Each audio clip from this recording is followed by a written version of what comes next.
ഒരുപാട് നിങ്ങളിപ്പോൾ ശ്രദ്ധയോടെ കേട്ടു.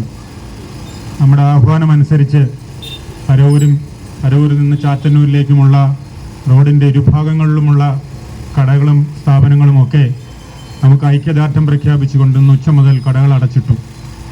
ഒരുപാട് പേര് നമ്മുടെ ഈ പ്രതീക്ഷയുമായി ഈ സമരത്തിന് എത്തിച്ചേർന്നു. പക്ഷെ ഞാൻ തുറന്നു പറയട്ടെ, നമ്മൾ കൊടുത്ത ഒരു നിവേദനത്തിന് പോലും ഒരു കൈപ്പറ്റ് രസീത് തരാൻ ഇന്നേ വരെ ഒരു അധികാര കേന്ദ്രവും തയ്യാറായിട്ടില്ല എന്ന് ഖേദപൂർവ്വം എല്ലാവരെയും ഓർമ്മിപ്പിക്കുകയാണ്. നമ്മൾ നമുക്ക് വേണ്ടിയല്ല ഈ സമരം ചെയ്യുന്നത്. നമ്മളൊക്കെ 10, 30, 50 വയസ്സായി കഴിഞ്ഞു.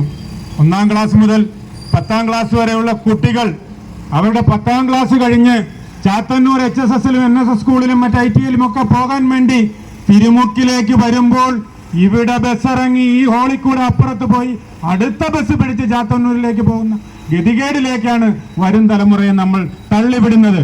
എനിക്ക് ബഹുമാന്യരായ നേതാക്കന്മാർ, നിങ്ങൾ CPMന്റെ ജില്ലാ നേതാക്കന്മാരാണ്.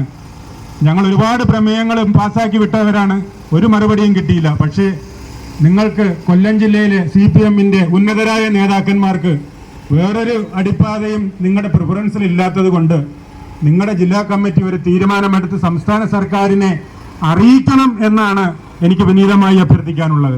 അതുപോലെ തന്നെ നമ്മുടെ MP-യെ തിരഞ്ഞെടുത്ത കോൺഗ്രസ് അടക്കമുള്ള പാർട്ടിക്കാർ, UDFന്റെ പാർട്ടിക്കാരോട് എനിക്ക് പറയാനുള്ളത്, തിരുവനന്തപുരത്തിരിക്കുന്ന ആ പ്രോജക്ട് ഡയറക്ടർക്ക് അയാളുടെ മുമ്പിലിരിക്കുന്ന ആ DPR-ൽ ഒരു കുത്തോ കോമയോ പോലും ഇടാനുള്ള അധികാരമില്ലെന്നിരിക്കെ, ശരിയല്ലേ സാറേ?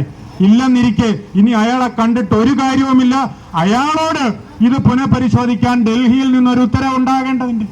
ഉത്തരവാദിത്വം ഏറ്റെടുക്കേണ്ടത് ഇവിടുത്തെ MP-യും അതുപോലെ കേന്ദ്രം ഭരിക്കുന്ന കക്ഷിയുടെ നേതാക്കന്മാരുമാണ്.